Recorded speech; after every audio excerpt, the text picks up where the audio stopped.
Prieš pradėdamas pranešimą, aš tiesiog noriu nustatyti porą taisyklių, kad ir kaip verslininkai jų nemėgsta, bet kaip viskas vyks, tai aš norėčiau šitą pranešimą skirstyti į dvi dalis. Pirma dalis bus galbūt papasakoti apie tai, kaip reikėtų atrasti savo kelią, į kokią industriją, į kokią rinką galbūt reikėtų eiti. Kita dalis bus mes pakalbėsime apie verslo pradžią. Ir prieš tai noriu perspėti, kad labai stipriai susirgau peršalimu. Pirmos eilės tai galit nebijot, nes peršalimas neužkrečiamas, bet jeigu girdėsit keistus garsus iš mano gerklės ar nosies, tai iš anksto pasiteisinu. Dėl ko aš labai džiaugiuosi, jog esu šitoj konferencijoje jaunas verslas, nes man organizatoriai pažadėjo, jog šiandien mes pamatysime čia labai daug jaunų ir motyvuotų žmonių. Ir norėdamas susipažinti su auditorija, šiek tiek aš norėčiau užduoti porą klausimų. Tai jeigu galime, iškelkime visi rankas ir laikykime jas iškėlę. Čia ne kažkokia meditacija, nebijokite. Norėčiau, kad nuleistų rankas tie, kas jau turi savo verslą. Gerai. Tai rankas liko pakėlę tie, kurie neturi savo verslą. Tegul nuleidžia rankas tie, kurie nenori turėti savo verslą. Tegul rankas nuleidžia tie, kurie prieš metus nenorėjo turėti verslą. Aha, ačiū. Tai matome, kad nemaža dalis čia esančių žmonių neturi savo verslą. Nori turėti savo verslą. Bet problema yra ta, kad prieš metus jie taip pat norėjo turėti savo verslą. Aš jokių būdų nesakau, jog yra gerai ar blogai. Tiesiog nematau priežasties. Realiai yra tik vienintelė priežastis, dėl kurios jūs galėjote per tuos metus nepradėti savo verslą. Ir pagalvokite, dėl ko galėjo taip atsitikti. Bet kad antroje dalyje mes būtent apie tai pakalbėsime. Aš pasakysiu, dėl ko, mano nuomonė, jūs galėjote dar nepradėti savo verslą. Ir mes išsiaiškinsime, kodėlgi taip atsitiko. Pabandysime išgydyti tą problemą, jeigu jūs jau vis dėlto norite pradėti savo verslą. Ir kas liečia klausimus, tai bet kada galite užduoti bet kokį klausimą. Aš sustosiu, atsakysiu jį ir važiuosim toliau. Ir pasiliksiu šiek tiek laiko tam, kad galėtumėm būtent pakalbėti. Nes aš galvoju, kad pranešimas niekada neturėtų būti monologas. Dialogas visada yra įdomesnis už monologą. Tai gerai, kadangi esame verslo konferencijoje, susitikime, aš papasakosiu apie savo profesinį kelią. Ir jisai prasidėjo gūdžiais 2006 metais. Man buvo tada 15 metų ir aš labai mėgau tokį sportą. Nes toks, negaliu pasakyti visiškai, kad tai yra konkurencingas sportas, tai yra amerikietiškos imtynės. Man kaip vaikui tai buvo labai, labai smagu. Aš tikriausiai, kad žinote, apie ką kalbau. Batista, John Cena ir panašiai. Ne? Tie žmonės, kurie yra ir sportininkai, ir aktoriai to pačiu. Milžiniškas verslas Amerikoje. Ir aš išmaniau apie tą sportą ir žiūrėdavau jį per Baltijos televiziją. Tuo metu komentavo komentatorius Jonas Radzevičius. Ir aš žiūrėjau į televizijos ekraną ir aš negalvojau taip, kad aš galiu geriau už jį, bet aš pagalvojau, kad aš tikrai galiu padėti jam komentuoti tą sportą. Nes žinau tą techninę dalį, techninę pusę. Jisai žinomas žmogus kaip šaumenas, jam buvo tik dar viena laida prie jo pilno portfolio. Ir aš būdamas 15 metų galvojau, kas gali blogiausiai atsitikti, jeigu aš ateisiu, su ko aš spirsiu programų direktoriaus duris ir sakysiu, kad aš noriu dabar čia dirbti. Taip ir padariau. Ne su koja, taip paprastai atidariau. Bet susidūriau su tokia problema, kad jisai man pasakė, jūs tai, bet tu iš gatvės atėjai, ta prasme, kaip tu prisistatysi, jūs tas Pikelis fanas? Aš tada turėjau nuvažiuoti į Angliją, stažuotis tai sričiai, šiek tiek apie ją išmanyti ir gauti kvalifikaciją. Tada aš grįžau po poros mėnesių ir galėjau pradėti dirbti Baltijos televizijos amerikietiškų imtynių komentatorium, būdamas 15 metų. Ir čia galima irgi paimti tokį pavyzdį apie verslumą, kad aš pamačiau nišą, kur aš galėčiau būti tinkamas ir pats savo susikūriau, galima sakyti, darbo vietą. Paskui po to sekė man, kad programų direktorius pastebėjo, jog mano anglų kalba yra nebloga ir sako, gal tu norėtum versti laidas iš anglų kalbos į lietuvių kalbą. Aš sakau, žinoma, ir žinot, būdamas 15, dirbau tą darbą, jeigu neklystu, iki 18, aš užsidirbau pinigų, kad galėjau tikrai pizzas valgyti, labai mėgau šias. Tai paaugliui tai buvo nemaži pinigai. Dėl ko aš pasakoju apie, organizatoriai prašė manęs, kad aš papasakočiau šiek tiek apie savo profesinį gyvenimą, nors aš galvoju, kad jums tai yra visiškai neįdomu, bet aš stengsiuosi įdėti tai tokius rėmus, kad jums tai būtų kažkiek naudinga. Tai aš tikiuosi, kad jūs iš šito pavyzdžio pasisėmėte, jog suraskite savo nišą ir galite startuoti. Tai buvo mano startas versle. Kodėl versle, aš papasakosiu, nes tai yra grinai buvo evoliucija, dėsninga evoliucija link mano verslo. Ir tada Jonas Radzevičius, jisai mane geriau pradėjo pažinti, sako, gal tu ir norėtum vesti renginius. Aš sakau, žinoma, be problemų. Tai tie renginiai, kurie būdavo, tarkim, jam per maži, ar galbūt jisai nespėdavo, juos jisai atiduodavo man, ir aš turėjau dar kitą darbo vietą, jau per tą pažintį, kurią susikūriau darbe. Tai nebuvo tėčio mamos pažintis, tai buvo pažintis, kuri buvo uždirbta. Ir tada, jeigu neklystu, 2007 atėjo programų direktorius, tas pats, kuris mane gainiojo, ir jis man sako, jūs tai, sako, finansavimas yra nutraukiamas tos laidos. Nors reitingai buvo neblogi, bet Baltijos televizija buvo atėjęs toks metas, kad nelabai tų pinigėlių ir buvo. Tai ta laida buvo nutraukta, bet aš jau buvau pakankamai gerai tvirtinęs renginių vedimą, kad aš galėjau tiesiog paimti ir vesti tos renginius. Toliau. Taip atsitiko, kadangi jaunas žmogus, dažniausiai aš juos vesdavau naktiniuose klubuose, susipažindavau su didžėjais ir 19 savo gimtadienį nusprendžiau padaryti dovaną visiems savo draugams. Dovana, aišku, savo daugiausiai tai dovana, sujungti gabalą iš vieno grotuvo ir kito ir aš didžėjus. Labai tas malonus toksai titulas, DJ, prie vardo prisidėti. Ir tai buvo ta tokia natūrali simpatija, natūralus susižavėjimas ta veikla, kad aš nusprendžiau, aš dabar noriu būti didžėjum. Man tikrai tai labai patiko.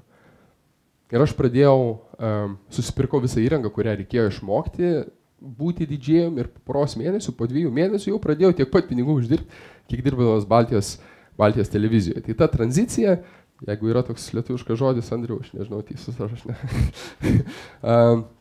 Ji buvo labai lengva ir aš tapau didžėjum ir realiai tas startas buvo labai greitas.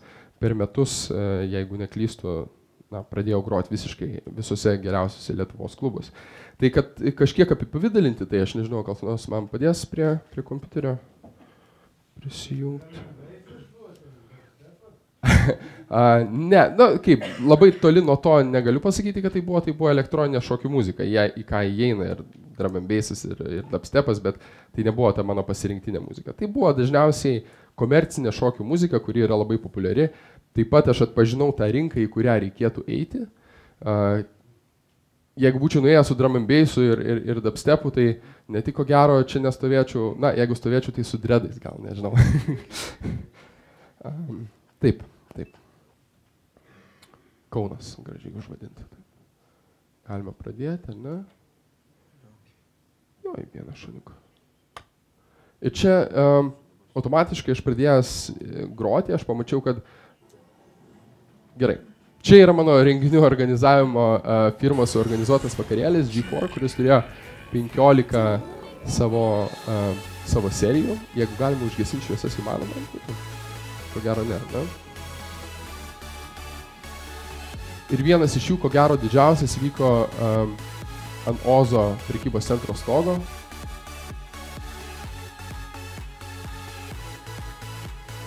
Kuriame buvo beveik 2000 žmonių dalyvavo, mes gavome daug rėmėjų ir tai buvo ir finansiškai, ir vertę kuriant labai sėkmingas renginys.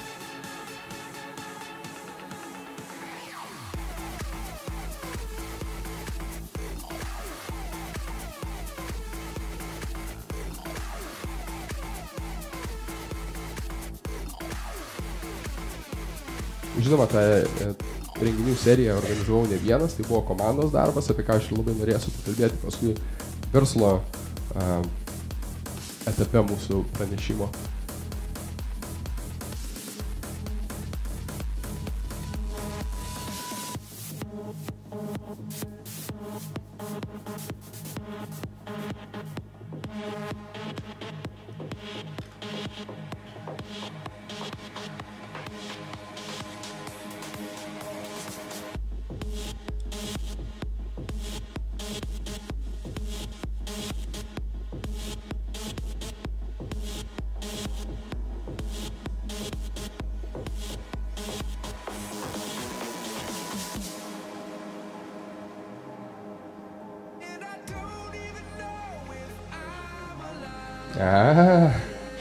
Nieko nebus, jinai mano mergina, žinau.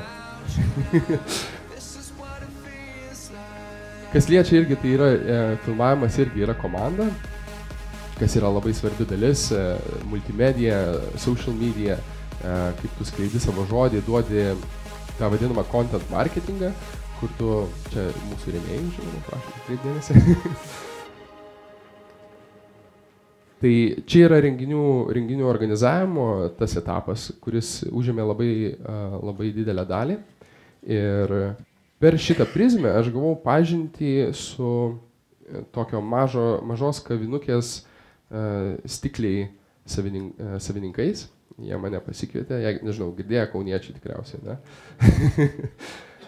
Tai jie nusprendė padaryti naktinį barą, naktinę kavinę, jeigu galima tai pasakyti, jauniems. Ir, na, jų konceptas buvo toks, jie sako, jie mane pasikvietė, jie sako, mes norim jaunų verslininkų, žymių žmonių, gražių žmonių pas save. Ir sako, ar gali tai padaryti? Ir aš atėjau ir pamačiau ten filharmonijos visokius plakatus ir panašiai. Aš sakau, galbūt ne ta kryptimi reikėtų eiti. Tai reikėjo perdaryti visą barą, sukurti jo koncepciją, pavadinimą, brandingą, suburti komandą. Ir tie vadybiniai sugebėjimai, kurie atėjo iš renginių organizavimo, aš juos pritaikiau baro kūrimui, baro startavimui. Ir taip atsirado baras Glory Bar by Stikliai, apie ką aš irgi noriu.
Tai buvo Glory Bar by Stikliai ir tas vadybinis darbas ten aš įgijau tikrai per intensyvų pusės metų kursą, įgijau labai didelę tokią patirtį vadybinę, kurią aš paskui sumąsčiau, kad manęs renginiai ir didžėjaus darbas, negaliu sakyti, kad, kaip, tas yra toks liaudiškas žodis, nebevežė, ne? Aš jaučiau, kad galbūt tai nėra mano pašaukimas ir aš turėčiau eiti ten, kur čia sako, ne? Kad ir kaip klišė tai skambėtų. Bet aš pajutau, kad mano ir šiaip pagrindinė mintis buvo racionali, kad didžėjus negali būti vyresnis negu 30 metų ir aš nusprendžiau, kad laikas man baigti karjerą didžėjaus ir kuo greičiau. Ir tos vadybinius sugebėjimus, kuriuos aš įgavau kurdamas barą, aš norėjau pritaikyti savo verslui. Ir taip visa dėsninga linkme, aš tikiuosi kažkaip paaiškinau viską labai aiškiai step by step, kaip nuo to komentatoriaus darbo iki renginių vedėjo, iki didžėjaus, iki renginių organizatoriaus, vadybinio darbo, aš priejau prie savo verslo, kas vadinasi stabbing.lt ir tai yra vadinamas B2C, business to customer tipas verslo. Tai stabbing.lt pristatomasis klipas. Labas, čia Egidijus Dragūnas. Labas, Aš esu Oksana Pikuljasaitienė. Labas, čia Vaidas Baumila. Labas, čia Linas Adomaitis. Labas, čia radistai. Nori ypatingai nustebinti savo gerą draugą? Šeimos narį, Ar mylimai? Gimtadienio, kalėdų. Mokslo baigimo. vestuvių ar kita proga. Apsilankyk stebink.lt. Ir užsisakyk nepamirštamą dovaną.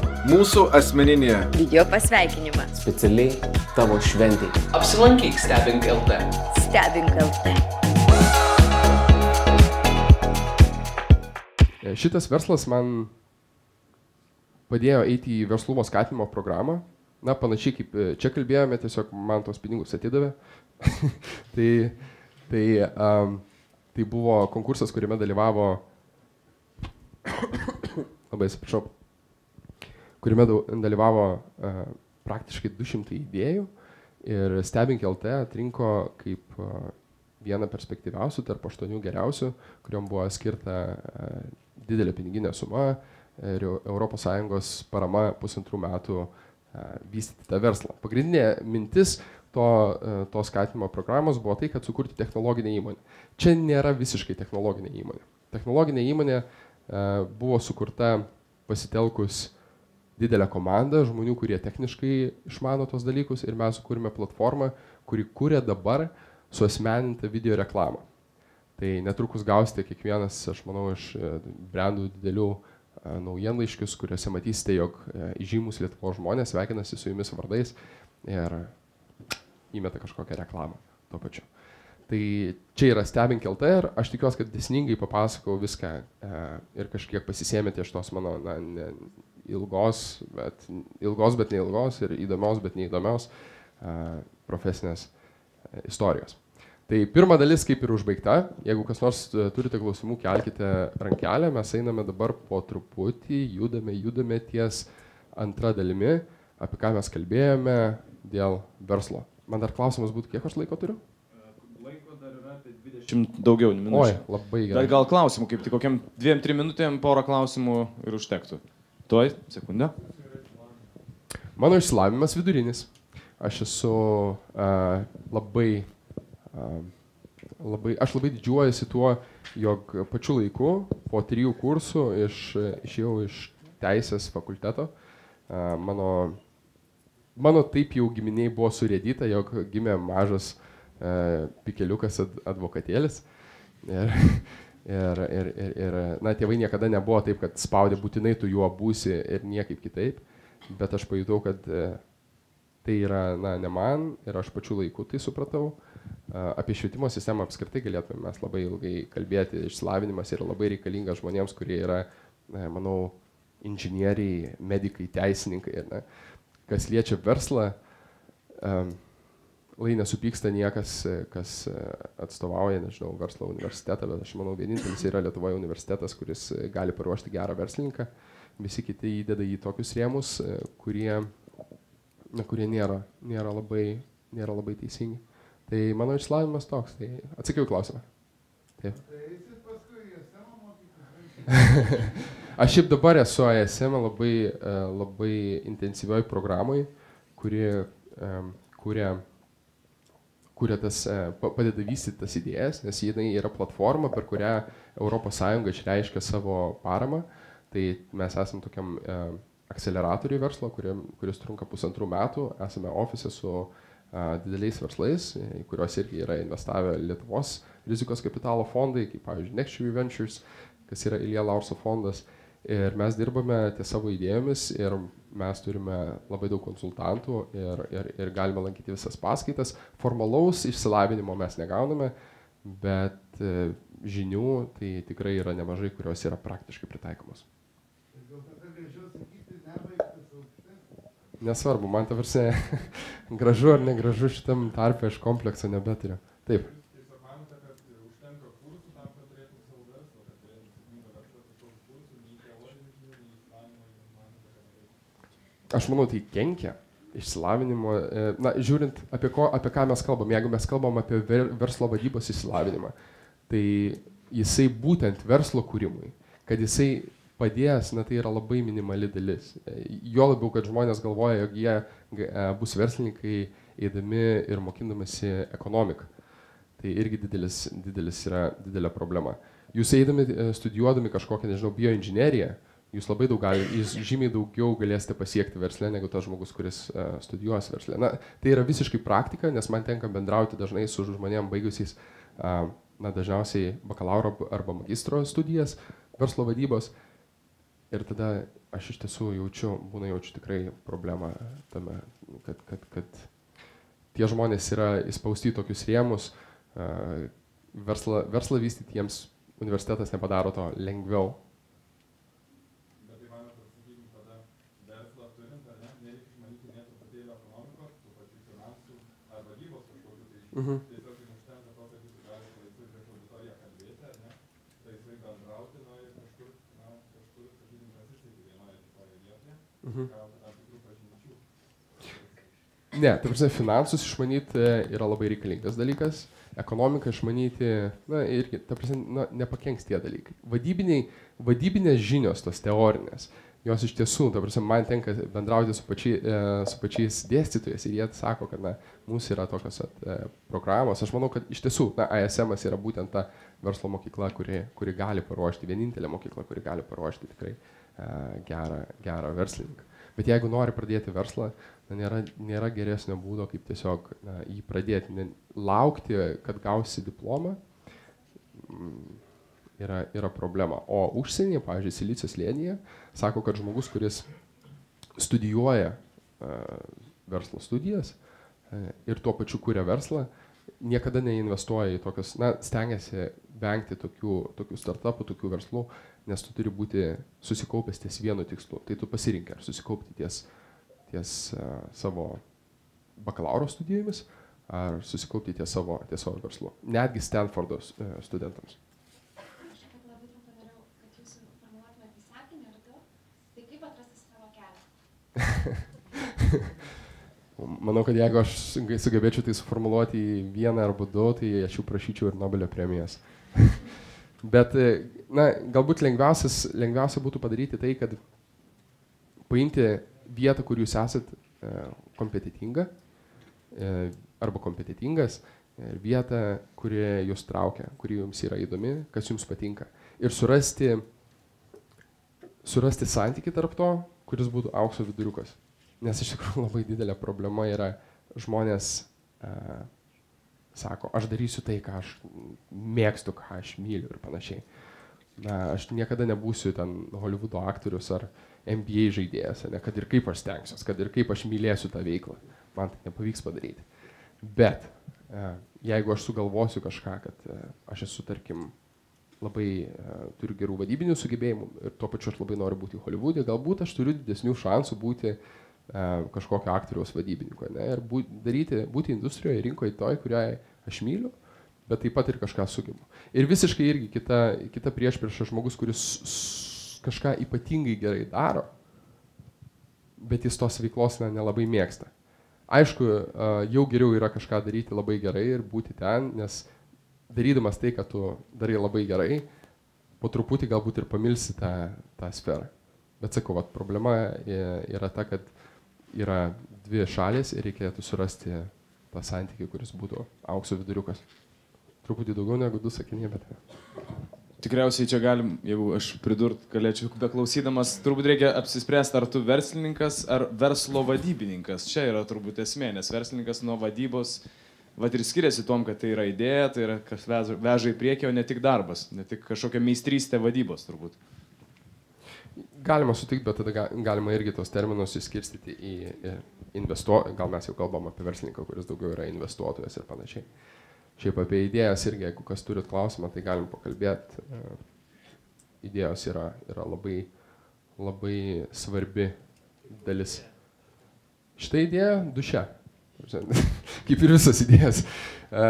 Jinai kilo labai paprastai, man būnant didžėjom aš gaudavau tokių užsakymų, ar gali pasveikinti mano draugą su gimtadieniu porą kartų per mėnesį ir aš tikrai nelaikau savęs kažkaip plačiai žinomų žmogumi. Aš pagalvojau, kiek tokių užsakymų gauna, ten, tarkim, Vaidas Baumila, aš jam paskambinau, sakau, Vaidai, kadangi jis mano draugas, mes esam kartu įrašę vieną kūrinį, aš esu jam sakęs, Vaidai, tai kiek tu gauni, sako, kiekvieną dieną. čia tokia lemputė užsidegė, okei, iš to galima padaryti pinigus. Ir tai yra, na, žmonės visaip supranta šitą idėją, šitą verslą.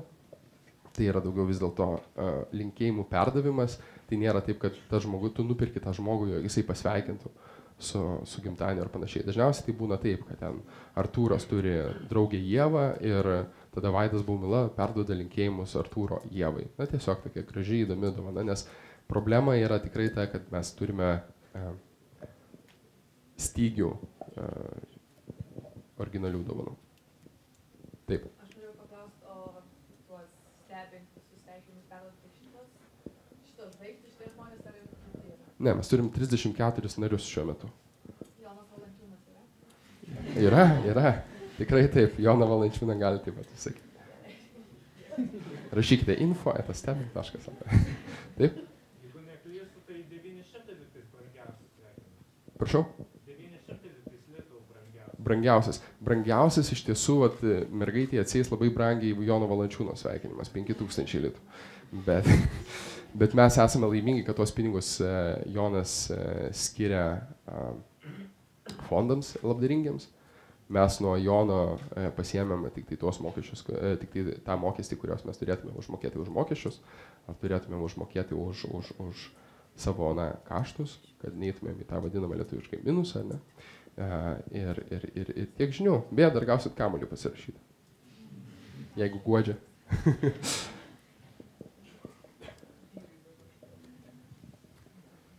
Gerai, tai mes kaip ir taip Judam toliau, ne? Judam toliau ir taip labai gražiai perėjom. Tai va, problema, kurią mes išsiaiškinome pradžioje, kad aš dabar sunkiai galėčiau atsakyti, bet iš akies galima pasakyti, kad galbūt trečdalis žmonių nori turėti savo verslą, neturi savo verslo, bet prieš metus jie taip pat norėjo turėti savo verslą. Tai ar bus kažkas toks drąsus, neteisim, tikrai galite šitai pašaukti, kuris pasakys, kodėl nepradedat verslo. Nes, ta prasme, yra daug nuomonių. Yra tai, kad aš neturiu pinigų, aš neturiu išsilavinimo, aš neturiu idėjų. Visi šitie dalykai yra neteisingas atsakymas. Bet jūs galite pasakyti tai. Kodėl jūs galvojat, kad dar iki šiol jūs neturite verslo? Aš kreipiuosi tos žmonės, kurie liko pakėlė rankas.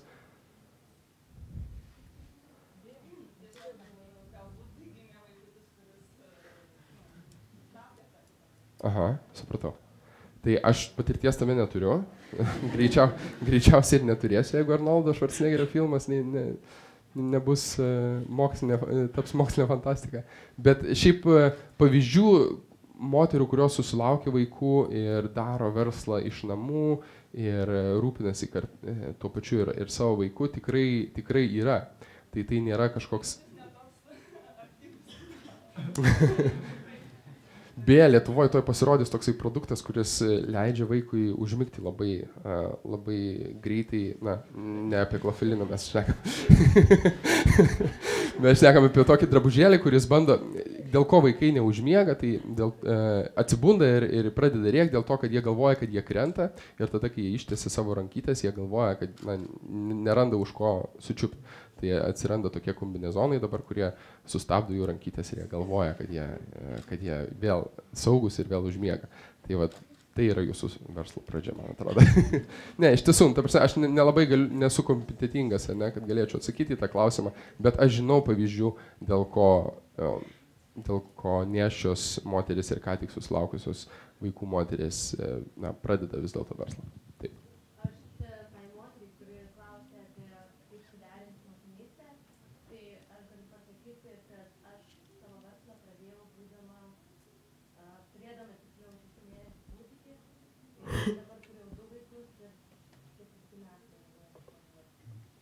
Tai prašau, vienas iš tų pavyzdžių.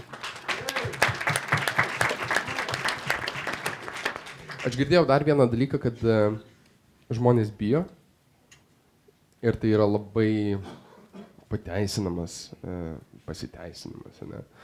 Tai bijoti yra natūralu, bijoti visi mes bijom.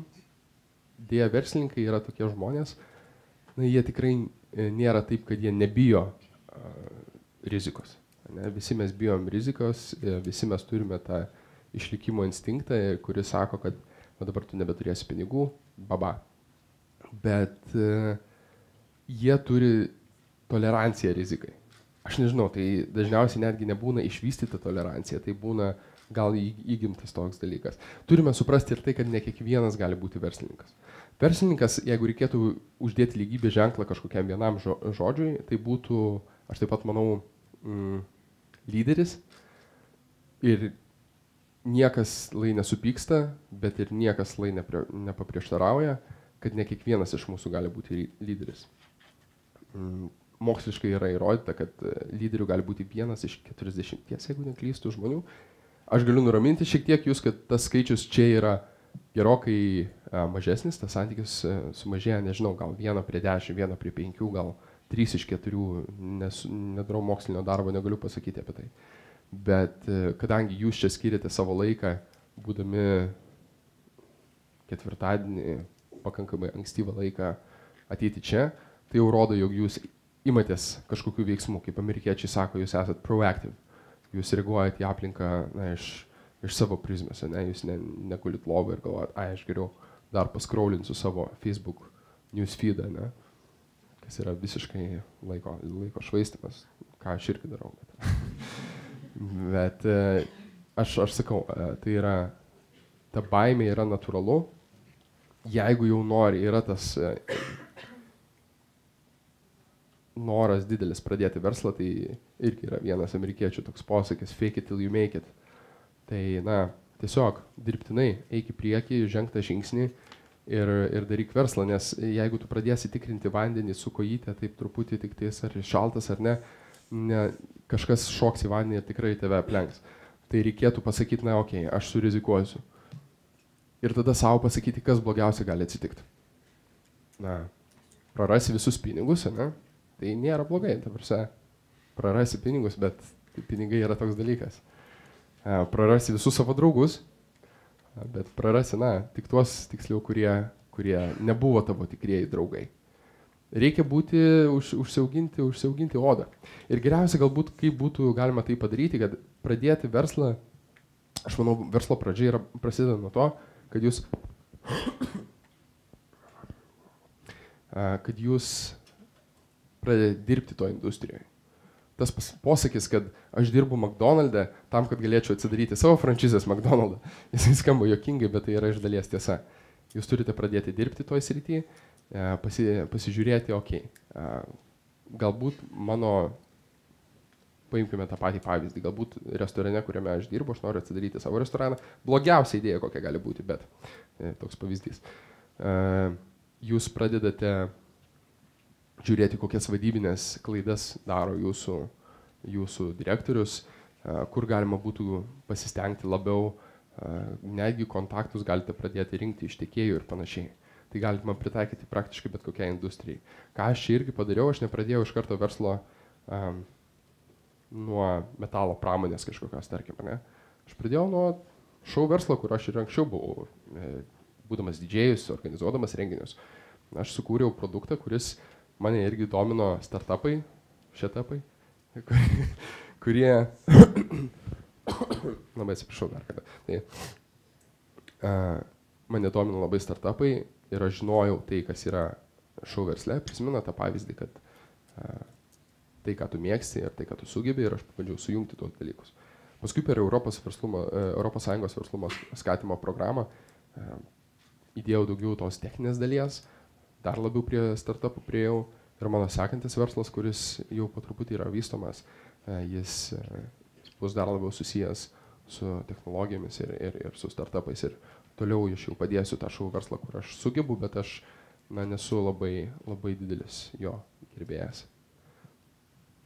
Tai čia tiek būtų apie baimę, apie riziką, apie baimę būtų galima daryti visiškai dar atskirą pranešimą, bet ką galėtum iš to pasimti, kad reikia suvokti tai, kad ne kiekvienas gali būti verslininkas, bet jeigu jau darai, tai dideliais žingsniais, tie maži žingsneliai, aišku, irgi turi prasidėti nuo kažko, bet jeigu jau pradedi bėgti, tai bėg stipriai. Taip. O tai komanda vienas pats dirbi, ar turi savo timą visą? Aha. Kaip surinkai, kaip priviliavai? Aha, labai geras klausimas iš tikrųjų ir labai opi problema, su kuria tenka susidurti. Nes idėja, aš turėsiu pranešimą penktadienį Litexpo apie idėjas ir ant kiek jos yra menkavertės ir kad idėja nieko nereiškia absoliučiai. Ta prasme, idėja sudaro 10, maksimum 15 iki skausmo tempiant sąnarius visus 15% jūsų sėkmingo verslo pyrago. Tai didžiausia dalis ir yra komanda, executionas irgi yra labai svarbu, bet komanda tai ir padaro. Tai komandą surinkti yra labai sudėtingas dalykas, labai opi problema. Aš turėjau pavyzdį savo, kur aš turėjau komandą versle ir kur neturėjau. Ir tas verslas galbūt nebuvo pati geriausia idėja, bet jį turėjo gerą komandą ir jisai išvažiavo ir atvirkščiai. Tai šitą verslą, kaip idėją pradėjau vienas, aišku, samdžiau, outsourcinau darbus kitiems žmonėms, programuotojams, o tai, ką mes kalbam apie suasmenintą reklamos technologiją, suasmenintos reklamos technologiją, tai žinoma yra samdome 6 programuotojų komanda, kuri dirba ir ta komanda yra labai reikalinga. Nes realiai, žinai, kiek tu gali būti sričių profesionalas. 1, 2, tikrai ne 5, tai tuos 5 tu turi nusamdyti. Brangiai. Brangiai. Taigi, geri specialistai brangiai kainuoja. Problema yra ta, kad ne specialistų mums trūksta. Irgi vienas pavyzdys. Aš perspėjau. Tai dar vienas pavyzdys, mūsų kartu akceleratoriui verslo dirba dar vienas vaikinukas, kuris sako, man reikia darbuotojų. Sakau, o kokių to darbuotojų reikia? Man reikia darbuotojų, žmonių, kurie darytų kažką, kurie norėtų kažką daryti. Jisai eina po visus universitetus, dar vienas universiteto pavyzdys, kai eina jisai po visus universitetus, jisai sako, man reikia tokio darbuotojo, ar galit, net neprašo jokios patirties, sako, noro reikia. Vienintelis dalykas. Sako netgi aš manau daugelis iš jūsų sako, aš žiauriai noriu, man reikia daryti, varom, ten Tony Robbinso visi žiūrėjo kalbų ir panašiai skaitė knygų. Bet tas tikras noras, tas tikras proactiveness, ėjimas į priekį slypi tikrai nedaugelį iš mūsų. Tai yra didelis konkurencinis pranašumas. Ir jeigu jūs jų galite netgi, kad ir dirbtinai susikurti, tai labai, labai reikalinga tai būtų padaryti. Dėl ko programuotojai yra tokie brangus, nes jų yra gerų nedaug. Taip. O tai faktiškai dabar, jeigu kokių investicijų prašyti, tai pasiklausi, kiek nori programuotojai algos, padauginai, kad iš 100. Kiek metų jam reikės dirbti ir tada eina ir prašai tuos milijonus pas investorius ir pas kredito uniją. Pas investuotoją, tas ėjimas pas investuotojas yra tikrai, turi būti jau su komanda, nes investuotojas retas, kuris investuoja į verslą, kuris yra pastatytas ant idėjos, ar ne? Net jeigu jis yra pastatytas visiškai ant idėjos, investuotojas pasakys gerai, tai kas tą idėją padarys. Ne? Jūs galite ateiti su pačia geriausia, pavyzdys, ne? Aš turiu geriausią idėją pasaulyje. Aš uždirbsiu 100 milijonų eurų iš tos idėjos ir padarysiu daugelį žmonių laimingų. Pati geriausia verslo idėja pasaulyje. Jūs pasiruošę? Tai tik jums aš tai pasakau. Aš sukursiu viešbutį Marse. Ne? Yes. Ar aš žinau, kaip tai padaryti? Aišku. Sėdi į erdvėlaivį, nuskrendi, pasiemi lentų, pagalių, sukali viešbutį ir yra viešbutis. Bet ar aš tai padarysiu? Ne. Tai idėja nėra labai kažko verta. Tai aš matau, turiu telepatinių galių, matau, kad laikas jau baigėsi. Tai, jokau, iš tikrųjų, ką tai parodė. Tai apie pirmą dalį, aš tikiuosi, jinai nebuvo labai nuobodi, jinai buvo kažką jūs galėjote iš to pasisemti. Antra dalis kaip ir neturėjo tokios užbaigiamosios gaidos, tai mes ją galime padaryti, nes aš dar būsiu čia pusvalandį, tai jūs drąsiai mane stabdykit, pakalbėsim, paplėpėsim, pasidalinsim kontaktais, man tai yra labai svarbu matyti jaunus žmonės, galbūt aš galėsiu jūs panaudoti kaip nors. Gerai, ačiū jums labai.